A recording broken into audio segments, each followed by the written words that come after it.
ایک رائے یہ ہے کہ ایک وقت میں آ کر جنت بھی ختم ہو جائے گی، روح انسانی جہاں سے صادر ہوئی تھی نہیں لوٹ جائے گی، ذات بات یہ ہے ذرا ٹیڑھی کھیر، یہ صرف صوفیہ کا قول ہے، اگرچہ عقلی ہے، منطقی ہے، لیکن یہ کہ میں اب یہ آپ سے عرض کر رہا ہوں کہ میں اس دوسری رائے کا بھی قائل ہوں، انا للہ و انا الیہ راجعون، عشرت قطرہ ہے دریا میں فنا ہو جانا۔ اہل سنت کا اجماعی عقیدہ یہ ہے کہ جنت اور دوزخ دونوں ابدی ہیں، ہمیشہ ہمیشہ ہمیشہ ہمیشہ، کوئی اختتام نہیں ہے نہ جنت کا نہ دوزخ کا۔ لیکن امام ابن تیمیہ رحمہ اللہ اور شیخ اکبر جو صوفیاء کے ہیں، شیخ ابن عربی، اگرچہ ان دونوں میں بڑی بود ہے بہت سی چیزوں کے اندر، اور امام ابن تیمیہ جو ہے وہ بہت ہی سخت تنقید کرتے ہیں اور سخت الفاظ استعمال کرتے ہیں شیخ ابن عربی کے لیے، محی الدین ابن عربی، لیکن یہ کہ اس معاملے میں ان دونوں کی رائے ایک ہے، اور وہ یہ ہے کہ جنت تو ابدی ہے، دوزخ ابدی نہیں ہے۔ ایک وقت آئے گا، چاہے وہ ارب سال کے بعد آئے، وہ ابد ہمارے اعتبار سے ابدی ہو، ہمارے اعتبار سے انفائنائٹی ہوگا، لیکن یہ کہ ایک وقت آئے گا کہ جہنم ختم ہو جائے گی، یہ ان کی رائے ہے، واللہ اعلم۔ یا جنت میں وائی فائی ہوگا، سب کچھ ہوگا بھائی، کسی آدمی کے وہم و گمان میں بھی وہ چیزیں نہیں گزری جو اللہ اسے جنت میں دے گا۔ بھیا سب کی اپنی اپنی چھوٹی چھوٹی خدائیاں ہوں گی، اب اس سے زیادہ کیا چاہیے؟ بھیا سب کی اپنی اپنی چھوٹی چھوٹی خدائیاں ہوں گی، اب اس سے زیادہ کیا چاہیے؟ بھیا سب کی اپنی اپنی چھوٹی چھوٹی خدائیاں ہوں گی، اب اس سے زیادہ کیا چاہیے؟ اپنی خدائی ہوگی نا، یہ ہو جائے یہ نہ ہو، اپنی خدائی ہوگی نا، یہ ہو جائے یہ نہ ہو، اپنی خدائی ہوگی نا، یہ ہو جائے یہ نہ ہو۔ کیا جہنم اور جنت ابدی ہیں مسلمان اور کافر کے لحاظ سے؟ دیکھیں قرآن کا جو اسلوب ہے وہ تو بالکل یہی بتا رہا ہے کہ جنت اور جہنم ابدی ہے۔ اختلاف جو پایا جاتا ہے وہ دوزخ کے کیس میں ہے، اور وہ بھی قرآن میں نہیں ہے، چند علماء کی رائے ہے۔ اس میں ٹاپ آف لسٹ صوفیوں کے امام جو محی الدین ابن عربی ہیں، اور سلفی اہل حدیث وہابیوں کے امام ابن تیمیہ، حالانکہ دونوں بالکل 180 ڈگری عقیدے رکھتے ہیں۔ ابن تیمیہ تو محی الدین ابن عربی کو مسلمان بھی نہیں سمجھتے، آپس میں ان کے 200 سال کا فرق ہے، محی الدین ابن عربی پہلے ہیں، ابن تیمیہ بعد میں آئے، لیکن اس کے باوجود دونوں کا یہ نظریہ ہے کہ ایک نہ ایک دن جہنم ختم کر دی جائے گی۔ اہل سنت کا اجماعی عقیدہ یہ ہے کہ جنت اور دوزخ دونوں ابدی ہیں، ہمیشہ ہمیشہ ہمیشہ ہمیشہ، کوئی اختتام نہیں ہے نہ جنت کا نہ دوزخ کا۔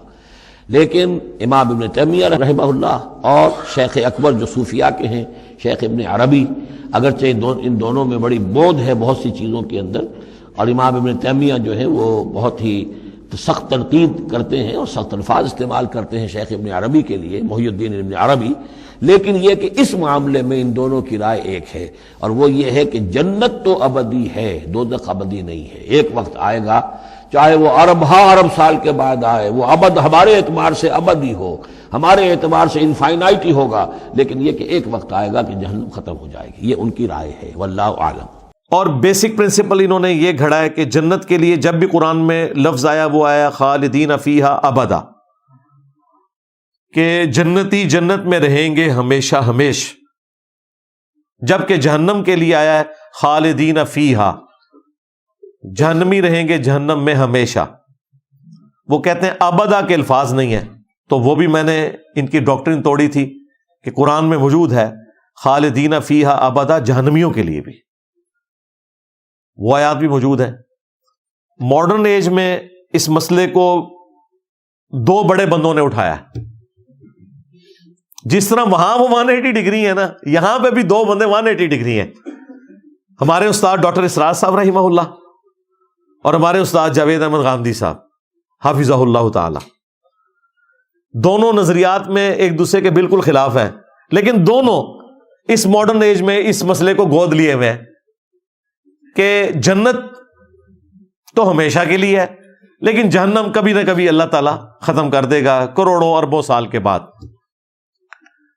اور دلیل وہ بزرگوں سے لیتے ہیں یا قرآن کی اس آیت سے لیتے ہیں کہ اللہ تعالیٰ نے فرمایا کہ جنتی جنت میں رہیں گے ہمیشہ ہمیش جب تک زمین و آسمان قائم ہے۔ یہ محاورتاً ایک بات ہو رہی ہوتی ہے قرآن میں، مگر تیرا رب چاہے۔ جو بھی معاملہ فرمائے. وہ کہتے ہیں اس میں جو آیا اور لیکن ساتھ آیا کہ تیرے رب کی عطا جو ہے وہ غیر محدود ہے. اس کا مطلب ہے جنت کے لیے آیا کہ اللہ تعالیٰ کبھی یہ نہیں چاہے گا کہ جنت ختم کر دی جائے. جہنم کے لیے جو ہے وہ اس طرح کے الفاظ نہیں آئے ہیں, اس لیے جہنم کے چانسز ہیں کہ ختم ہو جائے. تو یہ کورالٹیز بنا کے انہوں نے اس طرح کے رزلٹ نکالے ہیں. بل ایک بات جو ہے نا وہ غامدی صاحب کی بڑی وزنی ہے, اس عقیدے کے اعتبار سے نہیں, لیکن اس میں بیان کرتے ہوئے انہوں نے ایک بات بڑی زبردست کی تھی کہ جنت اللہ تعالیٰ کا وعدہ ہے جو اس نے پورا کرنا ہے اہل ایمان کے ساتھ, کیونکہ اللہ تعالیٰ اپنے وعدے کی خلاف ورزی نہیں کرتا. اور یہ بات قرآن میں بار بار اس لیے ریپیٹ ہوئی کہ دنیا میں ایسا ہو جاتا ہے کہ کسی شخص کو اس کی محنت کا پھل نہ ملے, تقدیر غالب آ جائے اور رزلٹ بالکل اپوزٹ آ جائے. آخرت میں ایسا نہیں ہوگا کہ دنیا میں کسی شخص نے صحیح عقیدہ رکھا, اچھے اعمال کیے اور رزلٹ اپوزٹ آ گیا. اگر ریاکاری کی, شرک کیا, وہ تو ظاہر دنیا میں ہی پتا ہے کہ اس کا کوئی اجر نہیں ملنا. اس لیے اللہ تعالیٰ آخرت کے بارے میں کہتا ہے کہ وہاں پر بیڈ لک نہیں ہوگی کسی کے ساتھ. دنیا میں بیڈ لک ہو سکتی ہے کیونکہ دنیا میں اللہ تعالیٰ نے قانون ابتلا رکھا ہوا ہے, یعنی آزمائش کے ساتھ جوڑا ہے. کسی کو دے کے اللہ آزماتا ہے, کسی سے لے کے. آخرت میں ایسا نہیں کرے گا کہ ہاں تو بڑا اچھا تھا دنیا میں, میں بڑا خوش ہوں لیکن جہنم میں تجھے پھینکتا ہوں. ایسا نہیں ہوگا. دنیا میں ہو سکتا ہے کہ ہاں بڑی تم نے اچھی محنت کی, تم ڈیزرو تھے, لیکن تم پہ میں یہ امتحان ڈالوں گا کہ اس دفعہ تمہارے ساتھ یہ ہو جائے گا, این پیپروں میں بیمار ہو جاؤ گے, ایکسیڈنٹ ہو جائے گا, پیپر رہ جائیں گے. یہ آزمائش ہوگی. اسی لیے اللہ تعالیٰ کو قرآن میں بار بار یہ اعلان کرنا پڑا کہ اللہ تعالیٰ اپنے وعدے کی خلاف ورزی نہیں کرتا, کہ کوئی شخص اس وسوسے کا شکار نہ ہو جائے کہ جس طرح دنیا میں بیڈ لک ہوئی تھی کہیں آخرت میں بھی نہ ہو جائے. آخرت کے معاملے میں بیڈ لک نہیں ہونی. جو شخص بھی اپنے رب کے ساتھ کمیٹڈ رہا ہے, آخرت کی ہمیشہ کی کامیابیاں اس کا مقدر ہونے والی ہیں انشاءاللہ تعالیٰ. یہ بات یاد رکھیے گا. بل غامدی صاحب نے اس کے ساتھ ایک چیز ایڈ کی کہ جنت تو اللہ کا وعدہ ہے لیکن جہنم اللہ کا وعدہ نہیں ہے, وہ اللہ کی وعید ہے. اگر اللہ تعالیٰ جنت نہیں دیتا نا تو وعدہ خلافی کرتا ہے. جو وعدہ خلافی کرتا ہے وہ خدا نہیں, اور جو خدا ہے وہ وعدہ خلافی نہیں کرتا. جو جھوٹ بولے وہ خدا نہیں, اور جو خدا ہے وہ جھوٹ نہیں بول سکتا. لیکن جہنم وعدہ نہیں ہے کہ جو یہ کرے گا میں اسے جہنم دوں گا انشاءاللہ, اس میں وہاں اس کا بڑا اکرام ہوگا, بلکہ وہ اللہ کی دھمکی اور وعید ہے. تو وہ تو اس کا اختیار ہے کہ ٹھیک ہے تو قابل تو اس کے تھا لیکن چل تجھے معاف کیا. اب اس میں تو اللہ کو کوئی نہیں پوچھ سکتا, نہ وعدہ خلاف کہہ سکتا ہے, کیونکہ وہ اپنے کسی وعدے سے پیچھے نہیں ہٹا. جو سزا دینی تھی وہ اس نے معاف کر دی. ہاں جو انعام دینا تھا اس سے اگر پیچھے ہٹتا ہے تو وعدہ خلافی کرتا ہے, وہ خدا نہیں رہتا پھر. اس لیے وہاں پہ تو ایسا نہیں ہوگا. لیکن یہ تو اس کا اختیار ہے نا. ہم تو یہ کہیں گے کہ اس کا تو یہ بھی اختیار ہے کہ وہ کسی کے لیے جنت یا جہنم کا فیصلہ کرے, لیکن اس میں اگر ہم اس لیول پہ آگے چلے گئے تو پھر اس میں عقیدہ کفر بھی شامل ہو جائے گا. یعنی اگر کوئی شخص یہ کہے کہ اللہ تعالیٰ چاہے تو موسیٰ علیہ السلام کو دوزخ میں اور فرعون کو جنت میں بھیج دے, نعوذ باللہ, تو یہ کلمات کفر ہے. اس کے لیے پتہ کیا بولا جائے گا, یہ محال ہے. اس میں یہ سوال بھی نہیں ہوگا کیا یہ اللہ کی قدرت سے باہر ہے. بھئی قدرت کا سوال ہی نہیں ہے. کوئی بھی نٹوریس چیز اللہ کی قدرت میں داخل ہی نہیں ہے. کیا اللہ کوئی ایسا پتھر بنا سکتا ہے جسے خود نہ اٹھا سکے؟ اب اس سوال کا آپ کیا جواب دیں گے؟ اس کا جواب ہے محال ہے. کیونکہ اگر آپ کہتے ہیں نا کہ ہاں وہ ایسا پتھر بنا سکتا ہے جسے خود نہ اٹھا سکے, تو ایک مسئلہ تو آپ نے حل کر دیا کہ اس نے پتھر بنا لیا. تو جو خدا پتھر ہی نہ اٹھا سکے وہ ان اللہ علی کل شیء قدیر کیسے ہوا؟ دوسرا مسئلہ پھنس جائے گا. تو یہ فلسفیانہ سوالات تھے. یہ جب معتزلہ کے زیر اثر خلیفہ مامون الرشید کے دور میں عباسیوں نے فلسفے کی کتابیں عربی میں ٹرانسلیٹ کی نا, اس وقت یہ بحثیں پھر شروع ہوئیں, عقلی بحثیں. تو پھر علم الکلام ایجاد کیا گیا کہ ان باتوں کے جواب آپ نے کیسے دینے ہیں. اس کے لیے دو ٹرمز ڈیوائز ہوئیں, محال اور مقدور. محال وہ چیزیں ہیں جو اللہ تعالیٰ کی قدرت میں داخل نہیں ہیں, اور اس میں قدرت کا نقص نہیں ہے, بلکہ وہ بائی ڈیفینیشن ہی چیزیں غلط ہیں. کیا اللہ اپنے ساتھ کا کوئی اور خدا پیدا کر سکتا ہے؟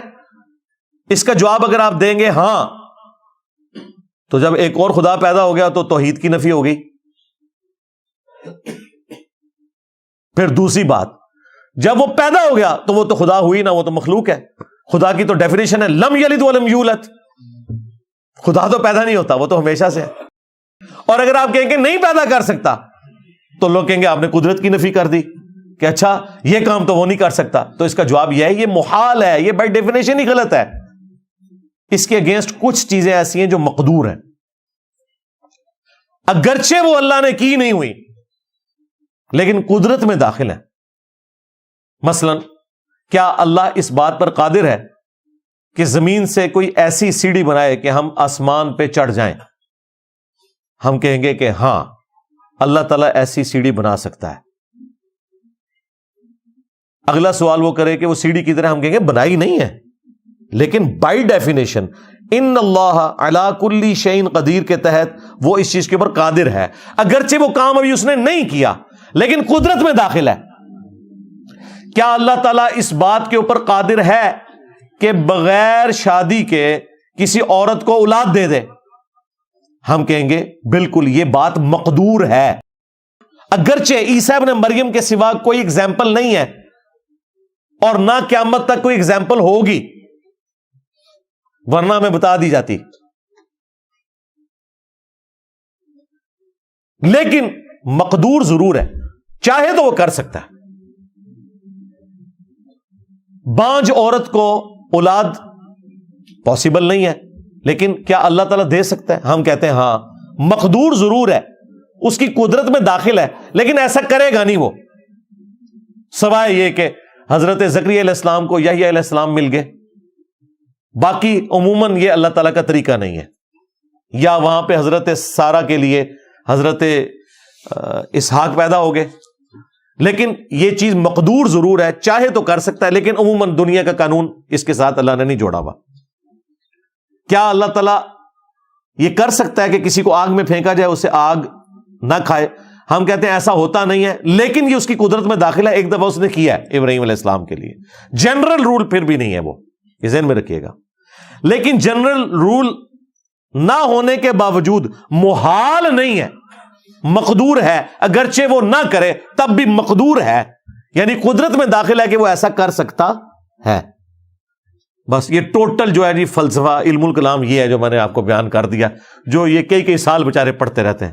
پھر بھی آپ ان سے جا کے آج بھی اپنے ویسے چیک کرنے سے اپنے مفتیوں پوچھنا محال اور مقدور کیا ہوتے ہیں. یہ لفظ بھی کئی مفتیوں نہیں یہ پتا ہوتے. وہ جو تخصص فی التفسیر، تخصص فی الفقہ، اس میں جو کوئی تخصص کو زیادہ کر جائے نا اس کو پتا ہوتا ہے. عام جو درس نظامی ہے نا اس میں یہ بحثیں نہیں پڑھائی جاتی. لیکن یہ ایسی بحثیں ہیں کہ جو کسی زمانے میں مسلمانوں کی ضرورت رہی ہے، کیونکہ اس وقت فلسفی مد مقابل آ گئے تھے تو ان کو سیٹسفائی کرنا تھا. پھر اس میں پھر غلوب بھی ہوا، اللہ تعالیٰ کی صفات کے بارے میں، ذات کے بارے میں، اسماء و صفات کے مسئلے نکلے. یہ جو آپ کو اہل حدیث اٹھاتے ہیں وہ یہ جہمیہ ہیں جی، یہ مجسمہ ہے. استواء علی العرش کا کیا مسئلہ ہے؟ کیا اللہ تعالیٰ عرش کے اوپر بیٹھا ہوا ہے؟ عرش کی اور اللہ کی کیا نسبت ہے؟ اب یہ وہ ٹیکنیکل بحثیں ہیں جن کا جواب صرف ایک ہے، لیس کمثلہ شیء وہو السمیع البصیر. اللہ کی مثل ہو ہی کوئی نہیں سکتا، وہی سننے والا دیکھنے والا ہے. جب اس کی مثال بیان ہی نہیں ہو سکتی، لہٰذا یہ کوئی نہیں کہہ سکتا کہ اللہ اپنے عرش پہ ویسے ہے جیسے میں اپنی کرسی پہ ہوں. مثال آپ بیان نہیں نہ کر سکتے، کیونکہ میں تو مخلوق ہوں. مخلوق کی تو مثال ہو سکتی ہے، خالق کی مثال نہیں. قرآن میں ہے اللہ کی پنڈلی، اب اس سے کیا مراد ہے؟ وہ اللہ کے ساتھ خاص ہے. اللہ کی کرسی، اس سے کیا مراد ہے؟ وہ اللہ کے ساتھ خاص ہے. اللہ کی آنکھیں، اللہ کے ہاتھ، کیا ہم اس طرح مثال بیان کر سکتے ہیں؟ نعوذ باللہ نہیں. تو قرآن میں کیوں آیا؟ بخاری مسلم میں کیوں آیا؟ بھائی اس لیے آیا کہ انسان کو سمجھانے کے لیے ریزیمبلنس والی بات کرنی پڑتی ہے، اور اسی کو کہا جاتا ہے عربی زبان میں متشابہات. ریزیمبلنس والی چیزیں، ملتی جلتی چیزیں. جس طرح حوروں کے تصور کے لیے دنیا میں اللہ تعالیٰ نے عورت کی آزمائش رکھ دی، جنت کے پھلوں کے تصور کے لیے دنیا میں پھل رکھ دیے. لیکن اگر کوئی شخص یہ کہے کہ وہ جو جنت کے پھل ہیں وہ ویسے ہوں گے جس طرح ہمارے یہ والے پھل ہوتے ہیں، نہیں نہیں نہیں، جنت کی تو مثال بیان ہی نہیں کی جا سکتی، صرف اس لیے کہ یہاں پہ آپ کو ایک دھندلا سا تصور آئے. اور اسی کو اللہ تعالیٰ نے سورہ آل عمران کی آیت نمبر 7 میں بیان کیا ہے کہ قرآن کی آیات دو قسم کی ہیں. ایک وہ آیات ہیں جو محکمات ہیں اور وہ کتاب کی اصل ہیں. یعنی وہ کیا ہے؟ نماز پڑھو، شرک نہ کرو، ماں باپ کے ساتھ حسن سلوک کرو، بدکاری سے بچو. جو جو اللہ تعالیٰ نے حکم دیے ہیں یا جن نافرمانی کے کاموں سے روکا ہے، یہ تمام ہے محکمات، اللہ کی طرف سے حکم. اور اللہ نے کہا کہ یہ کتاب کی اصل ہے. اور ساتھ ہی فرمایا دوسری ہے متشابہات، جن پہ صرف تم نے ایمان لے کے آنا ہے. ان کی تفصیلات اللہ کے ساتھ خاص ہیں. اور اہل علم بھی یہی کہتے ہیں کہ یہ سب کچھ ہمارے رب کی طرف سے، ہم سب پہ ایمان لاتے ہیں. اور ان کے جو معاملات ہیں، ان کی تفصیلات اللہ کے سپرد ہم کرتے ہیں. لیکن ساتھ یہ ہے کہ جن لوگوں کے دلوں میں ٹیڑھ پن ہے وہ متشابہات کے پیچھے پڑ جاتے ہیں. حالانکہ متشابہات کا علم تو اللہ تعالیٰ کے ساتھ ہے، لیکن جو علم میں راسخ لوگ ہیں وہ کہتے ہیں یہ سب کا سب ہمارے رب کی طرف سے ہے، ہم اس پہ ایمان لاتے ہیں. ہم بس اتنا ہی کہیں گے کہ ربنا لا تزغ قلوبنا بعد اذ ہدیتنا وہب لنا من لدنک رحمہ انک انت الوہاب. اے رب ہمارے دلوں کو ٹیڑھا نہ کرنا بعد اس کے کہ تو نے ہمیں ہدایت عطا فرمائی، اور ہمیں اپنے پاس سے رحمت عطا فرما اے عطا فرمانے والے، آمین. اور بخاری مسلم میں الفاظ ہیں، تم دیکھو کہ جو شخص متشابہات کے پیچھے پڑا ہے تو سمجھ لو یہ وہی شخص ہے کہ جس کے دل کے ٹیڑھا ہونے کا ذکر اللہ نے اپنی کتاب میں کر دیا. اور یہاں متشابہات کے پیچھے لوگ پڑے ہوئے ہیں. جی شہید زندہ ہے، جی تو زندہ سے تو مانگ سکتے ہیں. جی قرآن میں لکھا ہے، قرآن میں تو نہیں لکھا ہوا شہید زندہ ہے، نہیں لکھا ہوا ہے سرکار. قرآن میں لکھا ہے شہید زندہ ہے لیکن تمہیں اس کی زندگی کا شعور نہیں، یہ لکھا ہوا ہے قرآن میں. جب شعور ہی نہیں ہے تو پھر زندہ کہاں سے ہوا؟ اس کا مطلب ہے یہ والا زندہ نہیں، وہ آخرت کی زندگی میں ہے. وہ بیسیکلی جہاد اور قتال کے لیے اللہ تعالیٰ ابھار رہا تھا کہ جو لوگ کہہ رہے ہیں نا یہ بھائی اگر جنگ میں نہ جاتے تو نہ قتل ہوتے، تو اللہ تعالیٰ فرما رہا ہے انہوں نے تو ہمیشہ کی زندگی حاصل کر لی آخرت کی، لہٰذا جو لوگ اللہ کی راہ میں مارے جائیں انہیں مردہ نہ کہو، وہ اللہ کے حضور زندہ ہے، اللہ انہیں رزق بھی دیتا ہے. یہ مطلب نہیں کہ دنیا میں زندہ ہے، ورنہ نبی علیہ السلام غزوہ احد کے موقع پہ جو امیر حمزہ شہید ہو گئے تھے، خیبر کے موقع پہ امیر حمزہ کو ہی بلا لیتے، قبر سے نکال کے ساتھ لے جاتے. اور اس سے بڑی پھکی یہ ہے کہ اگر شہید زندہ ہے تو شہید کی بیوی مرنے کے بعد عدت پورا ہو کے اگلا نکاح کیوں کر لیتی ہے؟ اگر وہ نکاح کر رہی ہے تو بدکار عورت ہے پھر وہ، کیونکہ اس کا خاوند تو زندہ ہے. نہیں وہ اور زندہ ہے. ہاں داڑھ تھلے آئے ہو نا میرے. اسما بنت امیس حضرت علی کے بھائی جعفر طیار کی بیوی تھی، غزوہ موتا میں شہید ہوئے. عدت پوری ہوئی تو حضرت ابوبکر نے نکاح کیا، ان سے محمد بن ابی بکر پیدا ہوئے. حضرت ابوبکر فوت ہو گئے تو اسی اسما بنت امیس کے ساتھ حضرت علی نے نکاح کیا اور محمد بن ابی بکر کی پرورش بھی کی اور عبداللہ بن جعفر کی بھی، اپنے بھتیجے کی بھی پرورش کی. یہ دو بیٹے ایسے ہیں جو حضرت علی کے اس عورت کے پہلے خاوندوں سے، لیکن پرورش حضرت علی نے کی ہے. اور عبداللہ بن جعفر کو تو اپنی بیٹی زینب بھی دے دی جو کربلا میں ساتھ تھی امام حسین کے. ان کے دو بیٹے بھی اون اور محمد شہید ہوئے اور زینب نے دربار یزید میں خطبہ بھی دیا. تو شہید زندہ ہے لیکن آخرت کی زندگی کے ساتھ. اس لیے یہ جو اس طرح کے جو بحثیں آتی ہیں نا تو اس میں تھوڑی احتیاط کریں. اگلے دن ہمارے لائیو سیشن میں بھی ایک بھائی نے ڈاکٹر اسرار صاحب کی کوئی پرانی ویڈیو نکال کے نا کوئی 30-35 سال پرانی، جب وہ چاک کے ساتھ بلیک بورڈ کے اوپر پڑھا رہے تھے، وہاں سے وہ انہوں نے کہیں وہ دیکھ لی تھی، وہ نکال کے جی ہمیں بھیج دی کہ جی یہ ڈاکٹر اسرار صاحب تو اس میں یہ کہہ رہے ہیں کہ جی جنت بھی ختم ہو جائے گی. میں نے کہا یار جہنم کے ختم ہونے کا تو انہوں نے کہا تھا کہ میرا نظریہ ہے، میرا ذاتی ایک کہنا ہے، لیکن جنت بھی ختم، پھر تو کام بھی مک گیا ہے. کیونکہ جنت اگر ختم ہو جانی ہے پھر تو یہ ساری تکلیفیں اٹھانے کی ضرورت ہی نہیں ہے، نعوذ باللہ. تو بیان القرآن میں تو ایسی، میں نے کہا کوئی بات نہیں، میں نے بیان القرآن سنا ہے، اس میں انہوں نے ان آیات کے اوپر پوری بحث کی ہے قرآن حکیم کی، لیکن اس میں انہوں نے صرف جہنم کے ختم ہونے کا ذکر کیا تھا، جنت کے ختم ہونے کا نہیں. تو خیر بعد میں انہوں نے ویڈیو بھیجی تو وہ ویڈیو میں واقعی ڈاکٹر اسرار صاحب نے پتہ نہیں، اب وہ مسئلہ یہی ہے کہ جو بھی صوفیوں کے ساتھ بیٹھے نا اپنا بیڑا غرق کروا ہی لیتا ہے. تو وہ انہوں نے صوفیاء کے حوالے سے وہ وحدت الوجود کو کرتے کرتے پتہ نہیں گراف بنا کے انہوں نے کہا پھر ایک دن ایسا بھی آئے گا سارے ہی دوبارہ اللہ کی ذات ہی صرف رہ جائے گی اور پھر سب کچھ ختم کر دیا جائے گا. اور ایک رائے یہ ہے کہ ایک وقت میں آ کر جنت بھی ختم ہو جائے گی, روح انسانی جہاں سے صادر ہوئی تھی نہیں لوٹ جائے گی. ذات بات یہ ہے ذرا ٹیڑھی کھیر, یہ صرف صوفیاء کا قول ہے, اگرچہ عقلی ہے منطقی ہے, لیکن یہ کہ میں اب یہ آپ سے عرض کر رہا ہوں کہ میں اس دوسری رائے کا بھی قائل ہوں, انا للہ و انا الیہ راجعون. عشرت قطرہ ہے دریا میں فنا ہو جانا. توبہ توبہ. میں نے کہا جی ایسی تو جنت کے لیے پھر کوئی کوشش کرنی نہیں چاہیے, سیدھی سی بات ہے. ہاں ہم تو اس جنت کے حصول کے لیے کوشش کر رہے ہیں جس کا وعدہ اللہ نے اپنے پیغمبروں سے اپنی کتابوں کے ذریعے کیا ہے. ہاں جی, جو کبھی ختم نہیں ہوگی, جس کی نعمتوں کو کبھی زوال نہیں آئے گا, جہاں موت نہیں ہوگی, جہاں پہ کوئی بدحالی نہیں ہوگی, جہاں انسان کبھی بوڑھا نہیں ہوگا, کبھی غمگین نہیں ہوگا, اور سب سے بڑھ کر اس کا رب کبھی بھی اس سے ناراض نہیں ہوگا اور اسے اپنا دیدار عطا کرے گا. اللہم اجعلنا منہم مع النبیین والصدیقین والشہداء والصالحین. تو اگر ڈاکٹر اسرار صاحب نے اس سے توبہ نہیں کی, ان کا اور اللہ کا معاملہ ہے.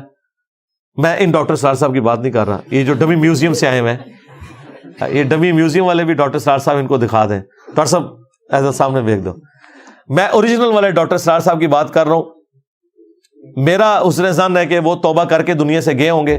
بہرحال اگر آپ فی نفسی عقیدے کی بات کریں, میں ہمیشہ شخصیات پہ فتوے نہیں لگاتا, صرف عقیدوں پہ, عبارتوں پہ لگاتا ہوں. یہ عقیدہ ڈنکے کی چوٹ کے اوپر گمراہی پر مبنی نہیں, صرف کفریہ عقیدہ ہے کہ اگر کسی کا یہ عقیدہ ہے کہ جنت بھی ایک نہ ایک دن ختم کر دی جائے گی, ہاں استغفر اللہ واتوب الیہ, یہ پورے قرآن کے اسلوب کے خلاف ہے. یہ جرت تو محی الدین ابن عربی نے نہیں کی, یہ جرت تو ابن تیمیہ نے نہیں کی. انہوں نے آدھی جرت کی کہ جی دوزخ ختم ہو جائے گی, لیکن جنت ختم ہونے کا ذکر تو انہوں نے بھی نہیں کیا. ایون غامدی صاحب نے جرت نہیں کی, انہوں نے بھی مانا کہ جنت ختم نہیں ہوگی, البتہ جہنم کے ختم ہونے کے چانسز ہیں. لیکن یہ جنت ڈاکٹر صاحب ساڑھی جنت بھی ختم کرو ہوئے سن. اور ڈاکٹر صاحب کا قصور نہیں ہے, جو بھی صوفیوں کے ساتھ لگے صوفی بیڑا غرق کرواتے ہیں, کیونکہ یہ بیٹھ کے ضرب تقسیمیں لگاتے ہیں. ان کا جو سورس آف نالج ہے وہ قرآن و سنت نہیں ہوتا. یہ اللہ کی محبت میں بھی غلوف کرتے ہیں, یہ یاد رکھیے گا. صرف نبیوں کی محبت میں غلوف کرنا حرام, شرک یا کفر نہیں ہے, اللہ کی محبت میں غلوف کرنا بھی کفر ہے. کیونکہ پھر آپ اللہ کے ساتھ وہ صفات منسوب کر دیں گے جو اس کی ہے ہی نہیں ہے. مجھے بتائیں, جنہوں نے وحدت الوجود کا یہ نظریہ دیا, یہ پوری کائنات اللہ کے وجود کا حصہ ہے, تو کیا یہ اللہ کی نفرت میں انہوں نے کہا یا اللہ کی محبت میں؟ اللہ کی محبت میں. انہوں نے کہا ہم مان ہی نہیں سکتے اللہ کے سوا کوئی وجود ہے. تو اس کا الٹیمیٹ نتیجہ یہ تھا کہ انسان بھی رب ہے, ہاں درخت بھی رب ہے, گھوڑا بھی رب ہے, اسی کے جز کے ٹکڑے ہیں یہ سارے. یہی پینتھیزم کا عقیدہ ہندوؤں کے ہاں بھی آیا, ہماؤست, اور وحدت الوجود کی بگڑی بھی شکل یہاں پہ بھی آئی. اگرچہ بعض صوفیاء اس کی تعویل کرتے ہیں جی ہم یہ والا وحدت الوجود مراد نہیں رہتے. اور یہی ڈاکٹر اسرار صاحب سے بھی مس ہینڈلنگ ہوئی وحدت الوجود کے مسئلے میں. پھر جب میری ان سے ملاقات ہوئی 2008 میں, تو انہوں نے کلیئر کٹ مجھے کہا کہ میں صوفیاء والے وحدت الوجود کو بالکل کفر شرک سمجھتا ہوں. یہ ڈاکٹر اسرار کا وحدت الوجود ہے کہ اس کائنات کا وجود ایک ہستی کی وجہ سے قائم ہے, باقی میں خالق اور مخلوق کا وہ فرق سمجھتا ہوں, ہم اس کا حصہ نہیں ہیں. میں نے کہا بس میرا اور آپ کا تو اختلاف اب ختم ہو گیا اس معاملے میں. انہی چیزوں پہ پھر اہل حدیثوں نے بھی ڈاکٹر اسرار صاحب کے اوپر فتوے لگائے تھے. بہرحال شکر ہے مجھے تو ان کی وفات سے 2 سال پہلے جو ملاقات ہوئی, انہوں نے کہا جی یہ ایسا نہیں ہے. لیکن یہ اب اتنے سالوں کے بعد ایک اور ویڈیو سامنے آئی ہے, وہ تو خیر بہت پرانی ہے ان کی ویڈیو, وہ کوئی 80s کی ویڈیو ہے. تو ہو سکتا ہے وہ ان کی اس ایج کی ہے جب وہ لرن کر رہے تھے چیزیں, اور آہستہ آہستہ جب انہوں نے سیکھ لی تو پھر انہیں پتہ چل گیا ہوگا کہ یہ بالکل فراڈ کے اوپر مبنی ہے. اس لیے آپ دیکھیں کسی بھی شخصیت کو آپ نے اتھارٹی نہیں ماننا. اتھارٹی اللہ اور اس کے محبوب صلی اللہ علیہ وآلہ وسلم کی مبارک ذات ہے, بالکل یہ ذہن میں رکھیے گا. باقی کو بڑے سے بڑا بزرگ ہو, اسکالر ہو, عالم ہو, امام ہو، مجتہد ہو، ایون کوئی صحابی بھی ہو، وہ اس کی ذاتی رائے ہو سکتی ہے کسی معاملے میں. اب یہاں پہ بھی میں کئی ایک مثالیں دے سکتا ہوں بڑوں سے بھی، لیکن فائنل اتھارٹی قرآن و سنت کو آپ نے ماننا ہے. بالکل یہ کلیئر کٹ ہے. یہ چونکہ آپ کا سوال آیا تھا لہذا میرے پہ کیفیت طاری ہوئی تو میں نے یہ سارا کا سارا اس میں بیان کر دیا کہ قرآن و سنت کے نظریے میں تو نہ جہنم نے ختم ہونا ہے نہ جنت نے ختم ہونا ہے. باقی یہ اللہ کے معاملات ہیں. جہنم یعنی دوزخ وہ اس کی وعید ہے، وہ چاہے تو ختم بھی کر دے، اس سے اس کی صفت عدل چیلنج نہیں ہوگی. لیکن اگر وہ جنت کو ختم کرتا ہے پھر صفت عدل بھی چیلنج ہو گئی، پھر اس کی وعدہ خلافی والا معاملہ بھی ہو گیا، پھر تو قرآن کتابوں کا مقدمہ یہ سارے کا سارا ختم ہو گیا. سیدھی سی بات ہے. تو ایسا عقیدہ تو بالکل رکھنا کفر کے اوپر مبنی ہے. گمراہی نہیں ہے یہ جناب، کفر کے اوپر مبنی ہے. یہ ذہن میں رکھیے گا، گمراہی بہت چھوٹا ورڈ ہے، ایٹ لیسٹ کفر ہے اور قرآن کے خلاف ہے. باقی یہ جو بعض لوگ سوال پوچھتے ہیں کہ یہ کیسے ہو سکتا ہے کہ 60 سال کے شرک کی سزا ہمیشہ کی جہنم ہو. جی ہونا چاہیے. یہ 60 سال کے عوض نہیں ہے سزا، اس جرم کی انٹینسٹی کے عوض ہے. شرک اتنا بڑا جرم ہے کہ اگر بغیر توبہ کیے بندہ مر جائے اور وہ جرم اس نے ایک دن کے لیے بھی کیا ہے، اس کی سزا ہمیشہ کی جہنم ہی بنتی ہے، کیونکہ جرم بہت بڑا ہے. باقی یہ جو ہم سوچتے ہیں نا کہ کہیں ظلم تو نہیں لازم آ رہا، اللہ کی صفت عدل تو چیلنج نہیں ہو رہی، یہ اللہ کو پتا ہے کہ اس شخص کو اللہ نے کیا حالات و واقعات دیے تھے اور وہ مکاری کرتا رہا، اس نے حق قبول نہیں کیا. یہ ذہن میں رکھیے گا. بعض اوقات لوگ کہہ رہے ہوتے ہیں اتنے بڑے بڑے علماء نے سمجھ نہیں، اور سمجھ آ رہی ہوتی ہے. کتنے پولیٹیشنز ہیں جب اپنی جماعتیں چھوڑتے ہیں تو بعد میں بالکل 180 ڈگری باتیں کر رہے ہوتے ہیں، اس کا مطلب ہے انہیں سمجھ آ رہی ہوتی ہے. آج دیکھیں وہ سارے صحافی جو اس زمانے میں یہ کہا کرتے تھے کہ جی اس زمانے میں 2018 میں ہم لوگ الیکشن جیت کے آئے ہیں، آج وہ بھی مان رہے ہیں نہیں جی اس وقت اسٹیبلشمنٹ نے ہمیں جتایا تھا، اب اسٹیبلشمنٹ دوسری پارٹی کو جتا رہی ہے. لو جی اجماع امت ہو گیا جی، ہو گیا نا. اس وقت نہیں تھے مانتے، مان گئے نا اب. تو وقت کے ساتھ انسان مان جاتا ہے ان چیزوں کو. تو اس کا مطلب ہے اس وقت بھی انہیں سمجھ تھی کہ یہ کیا ہو رہا ہے، جان بوجھ کے مکرے بنے ہوئے تھے. چلیں یہ تو دنیا کا معاملہ ہے. آخرت کے بارے میں جو کوئی مکرا بن گیا اور آپ کو بڑا ترس آ رہا ہے کہ اس بیچارے کو سمجھ نہیں آئی اس لیے یہ کر رہا ہے، وہ اللہ کو پتا ہے یہ مکرا بنا ہوا ہے، سمجھ آ رہی ہے. یہ آپ نے حساب نہیں لینا، اللہ نے لینا ہے. اور یہ اللہ تعالیٰ کا وعدہ ہے کہ انسان کو اس وقت تک موت نہیں دے گا جب تک کہ حق اسے دکھا نہ دے. ذہن میں رکھیے گا یہ اللہ نے اپنے ذمہ کرم پہ لیا ہے.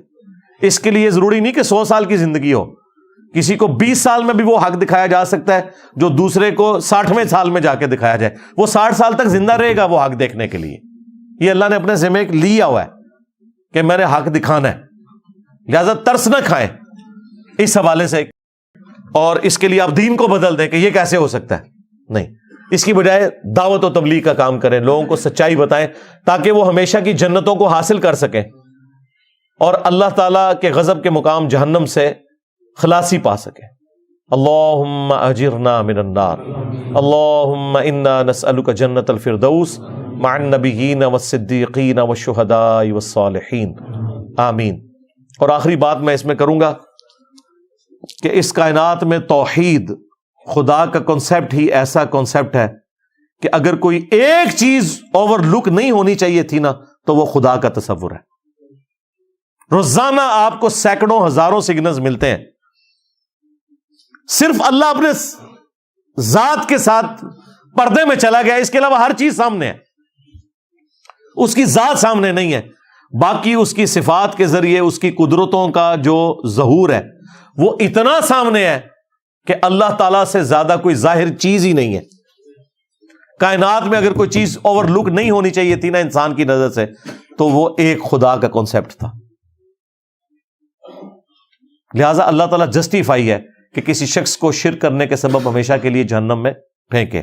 البتہ اگر وہ اس وعید سے خود ہی پیچھے ہٹے یا کسی کی سزا معاف کرنا چاہے تو ٹھیک ہے، لیکن وہ سزا اگر معاف ہوئی بھی، تھیوریٹیکلی میں بات کر رہا ہوں،